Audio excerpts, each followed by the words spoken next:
大家好，欢迎来到听书学史。今天我要为大家介绍的是《心理学趣味图解》这本书。心理学十分有趣，是一门研究人类行为和心理活动的学科。当学会心理学的相关知识以后，您不仅可以从他人的面部表情和身体动作中洞察出他们的真实想法，还可以在一定程度上影响别人的行为。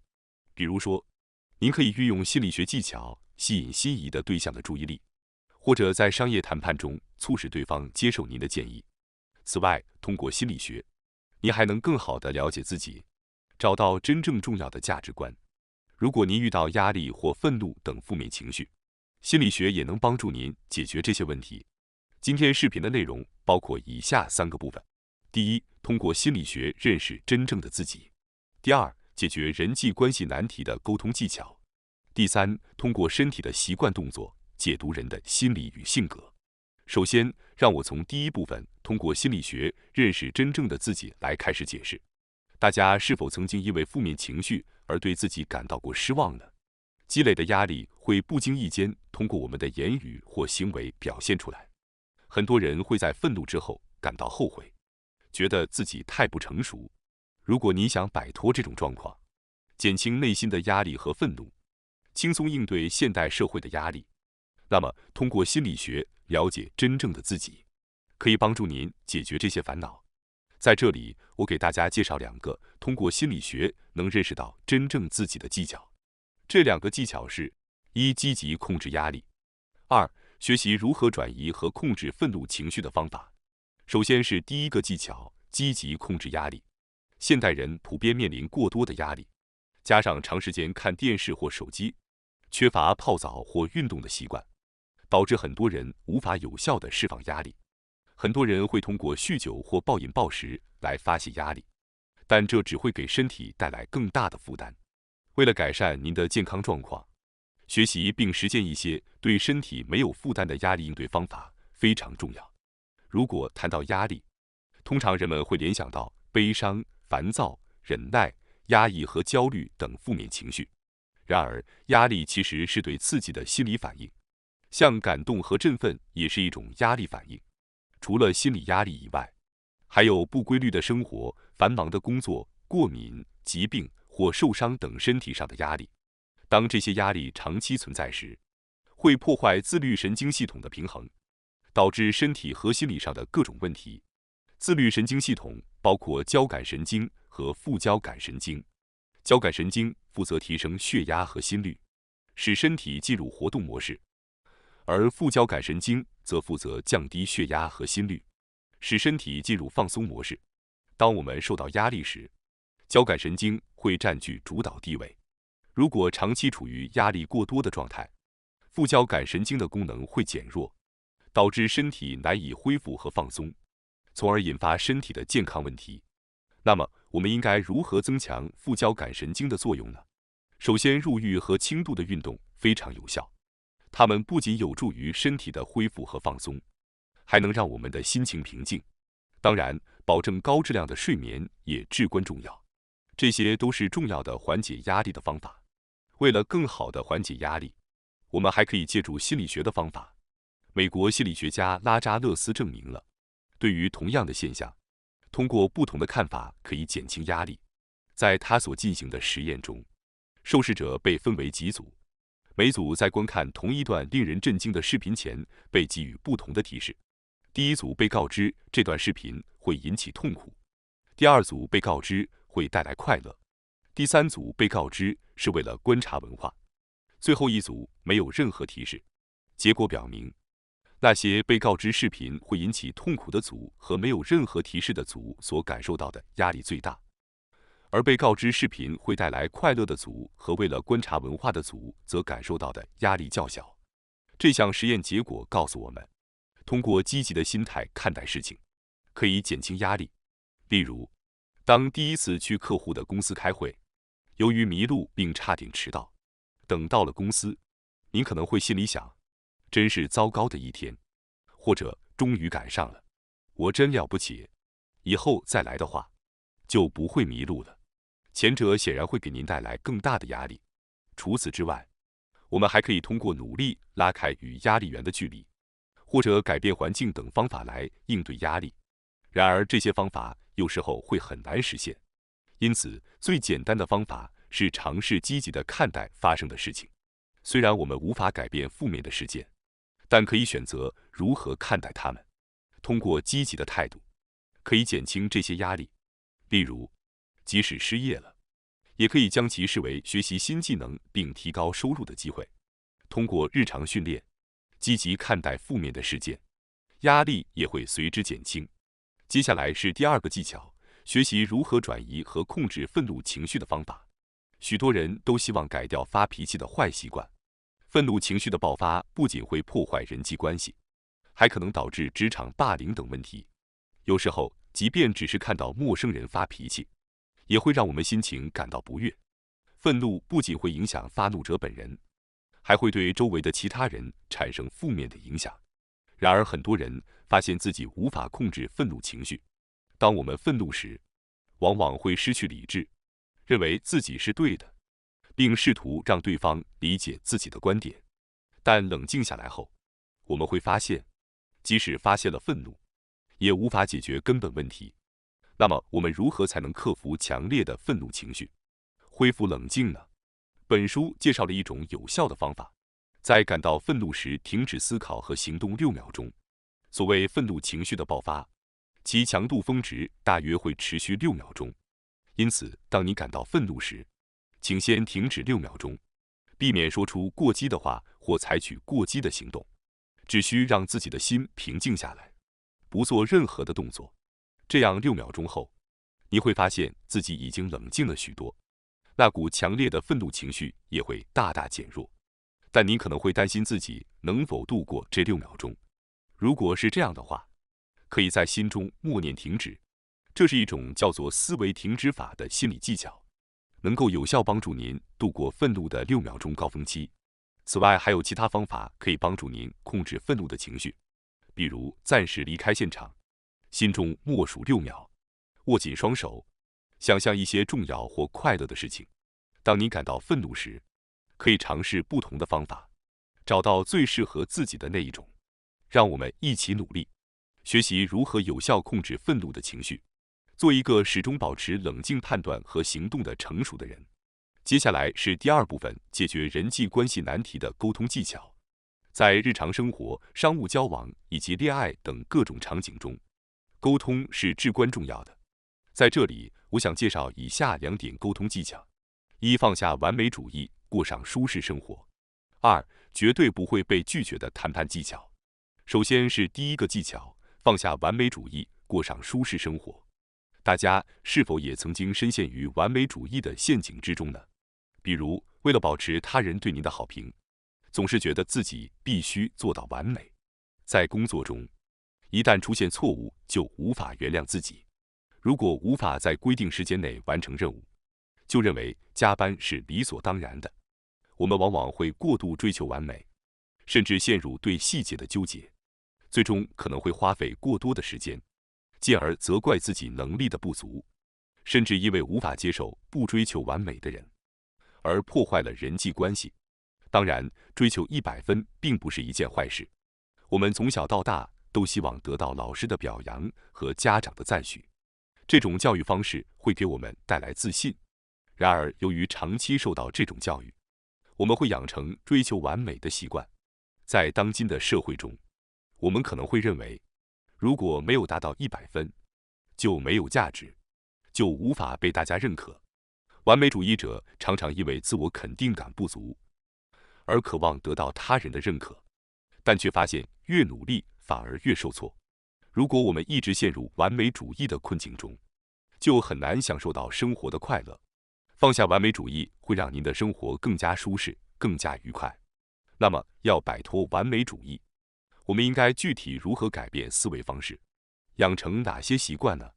本书提出了以下4种方法，可供大家参考。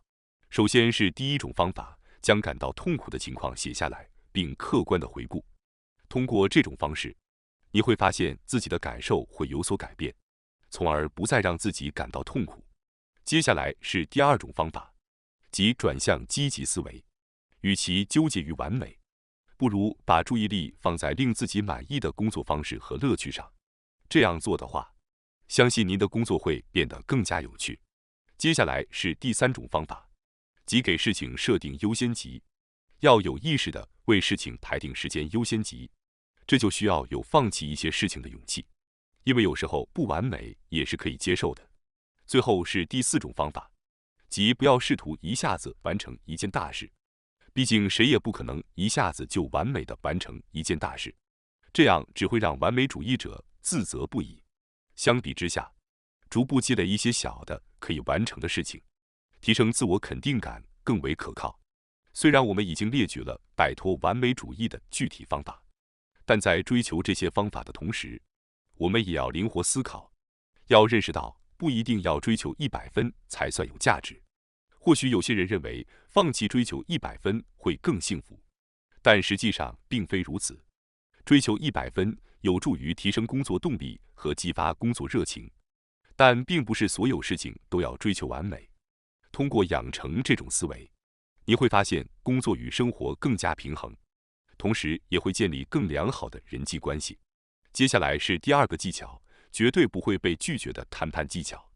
向他人提出请求往往需要一定的勇气，因为如果被拒绝的话，会让人感到很尴尬。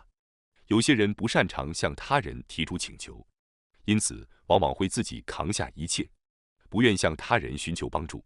刚刚提到的完美主义者也可能因为不愿向他人求助而自己承担所有工作，导致额外花费了更多时间。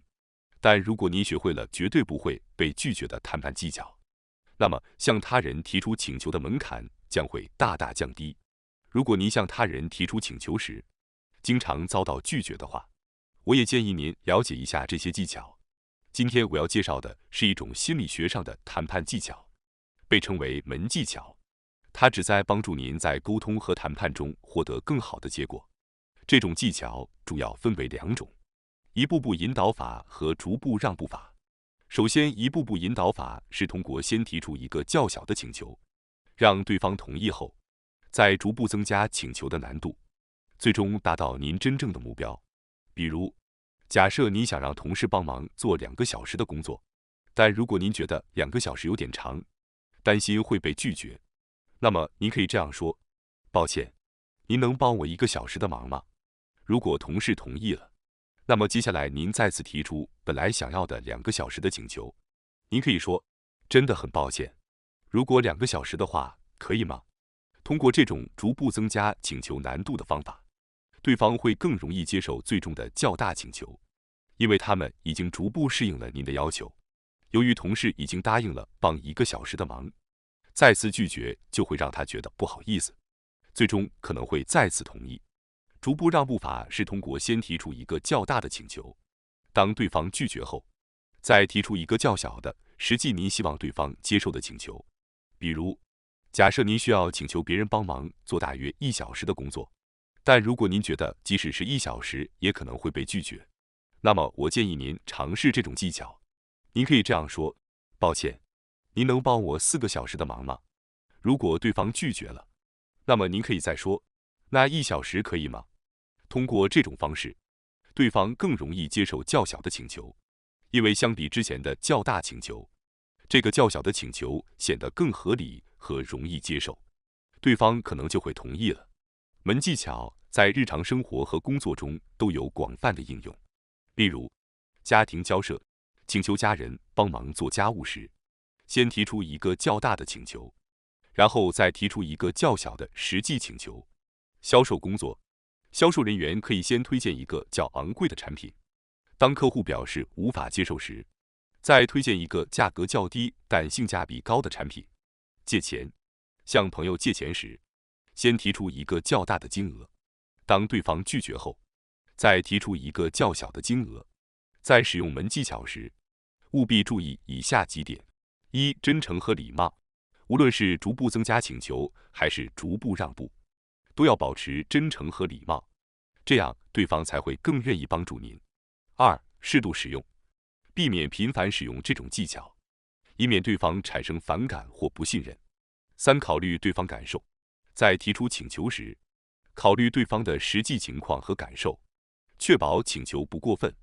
通过合理运用门技巧，您可以在沟通和谈判中获得更好的结果，同时建立更加良好的人际关系。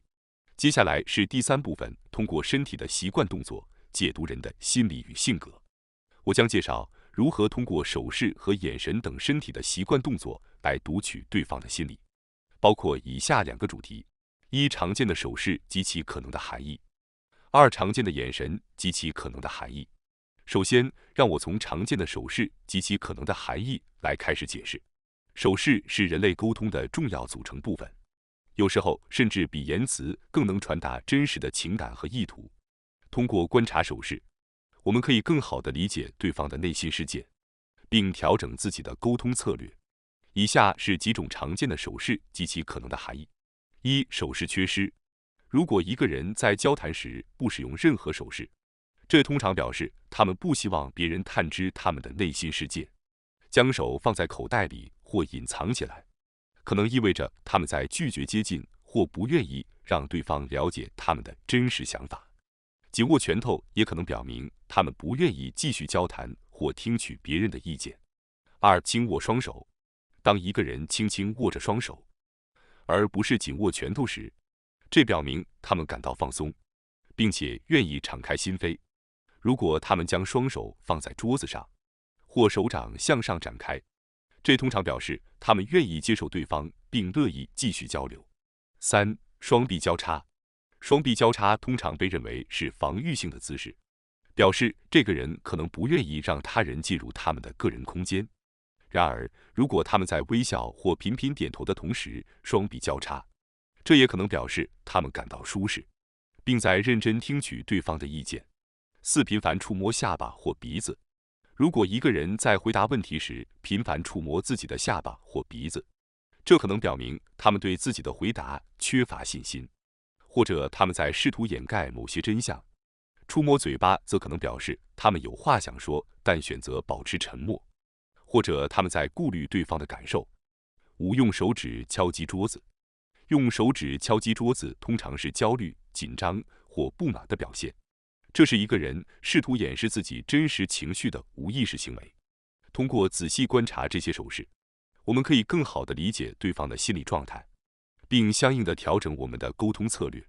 虽然不同文化和个人的手势习惯有所不同，但了解这些基本手势的含义，能够帮助我们在各种社交和专业场合中更有效地沟通。接下来是第2个主题，常见的眼神及其可能的含义。在交流中，眼睛和视线也是解读对方心理的绝佳工具。通过观察对方的眼神，我们可以获取许多潜在的信息，理解对方的情感和意图。以下是几种常见的眼神及其可能的含义。一、频繁的眼神接触。当一个人在交谈中频繁与您进行眼神接触，这通常表示他们对您所说的话非常感兴趣，或者他们对您本人有好感。眼神接触是一种无声的信号，传达着对方的专注和认可。二、眼神回避。如果一个人在交谈中频繁地回避您的眼神，这可能表明他们感到不安、紧张或心虚。眼神回避也可能表示对方对您所说的话缺乏兴趣或不完全认同。三、眼睛闪烁。当一个人在谈论某个话题时，眼睛闪烁或瞳孔扩大，这通常表示他们对这个话题非常感兴趣或充满激情。瞳孔扩大是一种自然的生理反应，通常发生在看到感兴趣或喜欢的事物时。四、视线向右上方移动。当一个人回答问题时，视线向右上方移动，这通常表明他们在想象或编造一个情景，这意味着他们可能在编造一个谎言或试图掩饰真相。五、视线向左上方移动。相反，当一个人在回答问题时，视线向左上方移动，这通常表示他们在回忆过去的某个情景，这意味着他们正在努力回忆真实的经历或事实。六、视线向右下方移动。当一个人在谈论感受或情感时，视线向右下方移动，这通常表明他们在内心自我对话或反思。这种眼神移动常见于内向型的人，他们倾向于在内心进行思考和分析， 7、视线向左下方移动。当一个人谈论听觉记忆或声音时，视线向左下方移动，这表明他们在回忆听过的声音或音乐。这种视线移动表明他们正在调动听觉记忆来回答问题。了解这些眼神和视线的变化，可以帮助我们更好地解读对方的心理状态，提升沟通的有效性。眼睛是心灵的窗户，通过观察对方的眼神，我们可以捕捉到许多语言无法传达的细微情感和信息。这不仅能让我们更好地理解对方，也能在沟通中更好地表达自己的感受和意图。感谢大家收看今天的节目。如果你喜欢我们分享的内容，记得点赞、订阅并开启小铃铛通知，第一时间获取我们的更新。在下次的节目中，我们将继续为大家分享更多有益的书籍。再次感谢大家的支持，我们下期再见。